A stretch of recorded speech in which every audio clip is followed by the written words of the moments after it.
ये सम्स है हमारे CSIR नेट लीनियर अलजेब्रा दिसंबर 2015। ईच सम है 3 मार्क्स के और इस वीडियो में हम जो भी सम करेंगे वो सारे मैट्रिक्स एंड इट्स प्रॉपर्टीज़ पे बेस्ड है एंड हम इस वीडियो में करेंगे टोटल 3 सम्स हैं। सो जो फर्स्ट सम है उसकी स्टेटमेंट है let A B a real 3/4 order matrix of rank 2 then find the rank of matrix A transpose A. इस सम के अंदर एक मैट्रिक्स ए गिवन है जिसका ऑर्डर है हमारे पास 3/4, उस मैट्रिक्स का रैंक है 2। हमें रैंक निकालना है of the matrix A transpose ए। ये सम बहुत ही इजी है और बिल्कुल 1 सेकंड का सम है अगर आपको रिजल्ट पता है। रिजल्ट क्या है हमारे पास है rank of matrix A, rank of matrix A transpose, rank of matrix A transpose A and rank of matrix A transpose are always same and rank of matrix A is 2। ये हमें given है और यहाँ से हमें किसका rank निकालना है ऑफ मैट्रिक्स ए ट्रांसपोज ए, यानी कि इसका रैंक निकालना है। सो rank of matrix A transpose ए क्या हो गया हमारे पास एग्जैक्टली 2, यानी कि करेक्ट ऑप्शन कौन सा बना ऑप्शन ए। अब हम करेंगे नेक्स्ट सम। नेक्स्ट सम के अंदर है let A is the real 5/5 order matrix with trace is 15 and if 2 and 3 are eigen values of matrix A is with algebraic multiplicity 2 then the determinant of matrix A is. यहाँ पर एक matrix A दे रखा है जिसका order है हमारे पास 5/5। उस matrix A का ट्रेस है हमारे पास 15। उस मैट्रिक्स ए की टोटल 5 आइगन वैल्यूज होंगी, उनमें से हमें 2 आइगन वैल्यू दे रखी है, एक 2 है और एक 3 है। इन दोनों आइगन वैल्यूज की अलजेब्राइक मल्टीप्लिसिटी 2 दे रखी है। हमें उस मैट्रिक्स ए का डिटर्मिनेंट निकालना है। सो डिटर्मिनेंट क्या होता है मैट्रिक्स का प्रोडक्ट ऑफ आइगन वैल्यूज, यानी कि अगर हमें मैट्रिक्स ए के 5 आइगन वैल्यू पता चल गई तो हम मैट्रिक्स ए का डिटर्मिनेंट निकाल लेंगे। तो हाँ, अब हमारा मेन टारगेट है मैट्रिक्स ए की 5 आइगन वैल्यूज निकालना। उसके लिए जो कंडीशन दे रखी है हर एक कंडीशन का हम यूज़ करेंगे। सो ऑर्डर है मैट्रिक्स ए 5/5, ट्रेस है मैट्रिक्स का 15। ट्रेस होता है सम ऑफ आइगन वैल्यूज है। तो पहली आइगन वैल्यू हमने ले ली λ1 plus λ2 plus λ3 plus λ4 plus λ5। 5 eigenvalue का सम इक्वल है 15 है। अब 5 आइगन वैल्यूज पता होनी चाहिए। सो अब हमें मैट्रिक्स ए की 2 आइगन वैल्यू दे रखी है और वो क्या दे रखी है 2 and 3। तो 2 को हमने मान लिया λ1 और 3 को हमने ले लिया λ2। सो 2 वैल्यूज़ तो हमारे पास आ गई, बाकी बची 3 वैल्यूज़। अब अलजेब्राइक मल्टीप्लिसिटी जो है आइगन वैल्यू 2 की 2 दे रखी है। इसका मतलब है कि ये जो 2 है आइगन वैल्यू ये 2 बार आएगा। सो हमने λ3 को भी क्या ले लिया 2 ले लिया और अलजेब्राइक मल्टीप्लिसिटी 3 की भी 2 दे रखी है। इसका मतलब है ये जो 3 आइगन वैल्यू है ये भी 2 बार आएंगे। सो हमने λ4 को भी क्या ले लिया 3 ले लिया। सो नाउ अब 4 आइगन वैल्यूज के बारे में पता चल गया। अब रह गया 5वां आइगन वैल्यू। 5वां आइगन वैल्यू निकालने के लिए हम इस इक्वेशन 1 का यूज़ करेंगे। सो इक्वेशन 1 में हमने क्या किया λ1 λ2 λ3 और λ4 की वैल्यू पुट करके λ5 निकाला तो λ5 आ गया हमारे पास 5।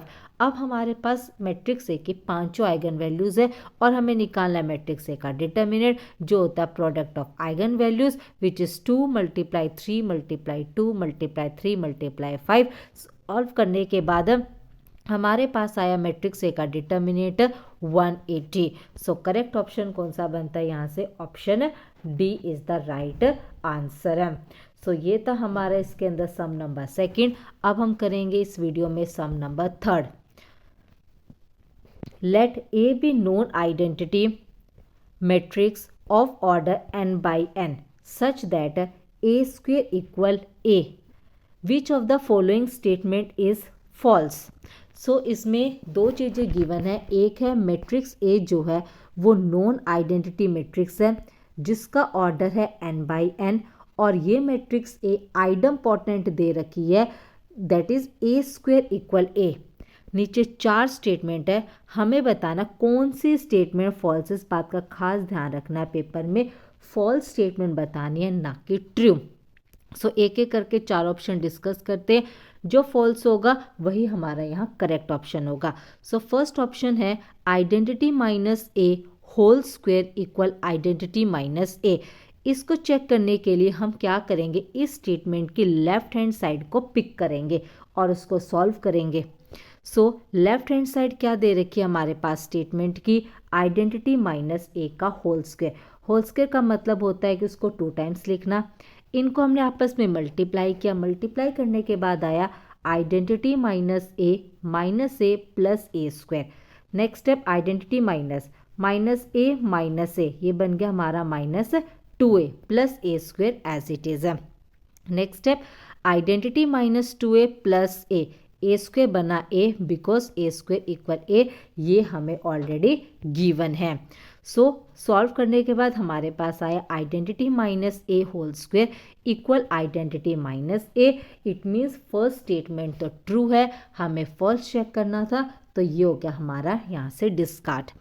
अब ये जो रिजल्ट आया ये एक रिजल्ट की तरह काम करेगा फॉर द आइडम्पोटेंट मैट्रिक्स। कैसे कि अगर हमारे पास ये गिवन हो कि मैट्रिक्स ए आइडम्पोटेंट है, देन आइडेंटिटी माइनस ए मैट्रिक्स भी हमारी आइडम्पोटेंट मैट्रिक्स कहलाएगी। ये अब हमारे पास एक रिजल्ट की तरह काम करेगा। ओके, सो अब नेक्स्ट ऑप्शन के ऊपर जाते हैं। नेक्स्ट ऑप्शन के अंदर है trace of matrix A equal rank of matrix A, और ए मैट्रिक्स जो वो आइडम्पोटेंट मैट्रिक्स है। हमें चेक करना ऑप्शन बी में कि क्या आइडम्पोटेंट मैट्रिक्स का ट्रेस और रैंक सेम होता है या नहीं होता। सो ट्रेस क्या होता है हमारे पास, सम ऑफ आइगन वैल्यूज, और रैंक क्या होता है, number of non zero eigen values. दोनों ही चीज़ों का रिलेशन आइगन वैल्यूज़ के साथ है। सो अब हमारा मेन पर्पस क्या रह गया, जो मैट्रिक्स ए विच इज़ आइडम्पोटेंट, हम उसकी आइगन वैल्यूज़ फाइंड आउट करेंगे। सो ए स्क्वायर इक्वल ए, ये हमें गिवन है क्योंकि मैट्रिक्स आइडम्पोटेंट है। तो इसकी जो कैरेक्टरिस्टिक पॉलिनोमियल हुई वो एक्स स्क्वायर माइनस एक्स, यहाँ से एक्स कॉमन निकाला तो बना x into x minus 1। So matrix A की जो आइगन वैल्यूज़ हमारे पास आ गई, पॉसिबल आइगन वैल्यूज़, वो आ गई 0 और 1। अब बात करते हैं ट्रेस की। ट्रेस होता है सम ऑफ आइगन वैल्यूज़।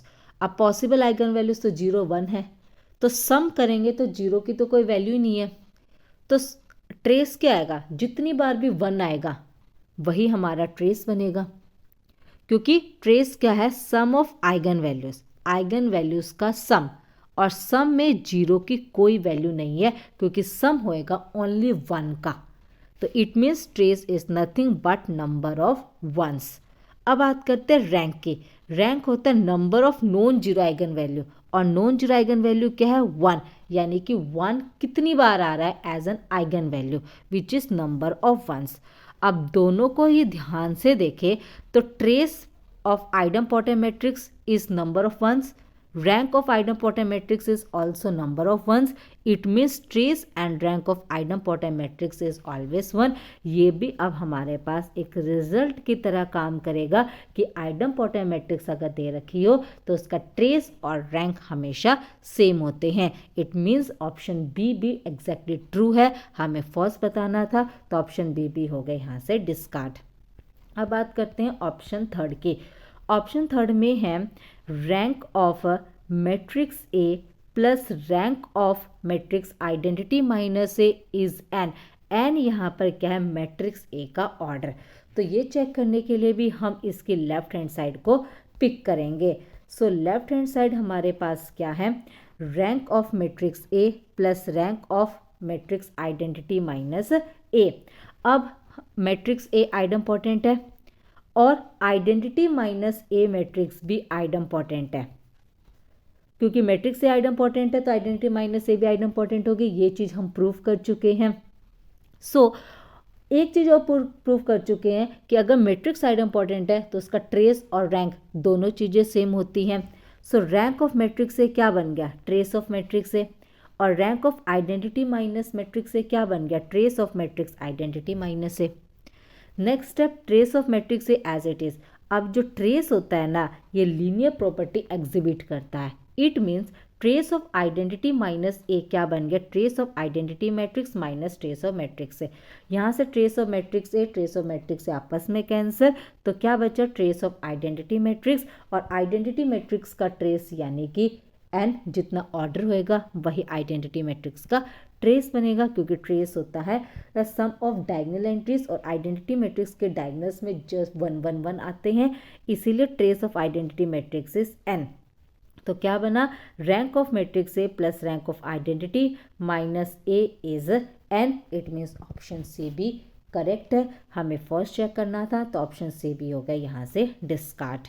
तो बचा कौन सा, ऑप्शन डी, यानी कि यहाँ पर जो फॉल्स स्टेटमेंट है वो ऑप्शन डी है, यानी कि जो हमारा ऑप्शन सिलेक्ट होगा वो ऑप्शन डी होगा। फिर भी इसको एक बार देखते हैं क्या कहना चाह रहा है कि eigen values of A is idempotent matrix, eigen values of idempotent matrix are each equal to 1। अभी हमने चेक किया था, अभी हमने फाइंड आउट किया था कि जो आइगन वैल्यूज होती है आइडम्पोटेंट मैट्रिक्स की 0 और 1 पॉसिबल होती हैं। Therefore option D is false, क्योंकि ऑप्शन डी में पूछा गया है कि क्या आइडम्पोटेंट मैट्रिक्स की सारी आइगन वैल्यूज ऑलवेज ऑलवेज 1 है।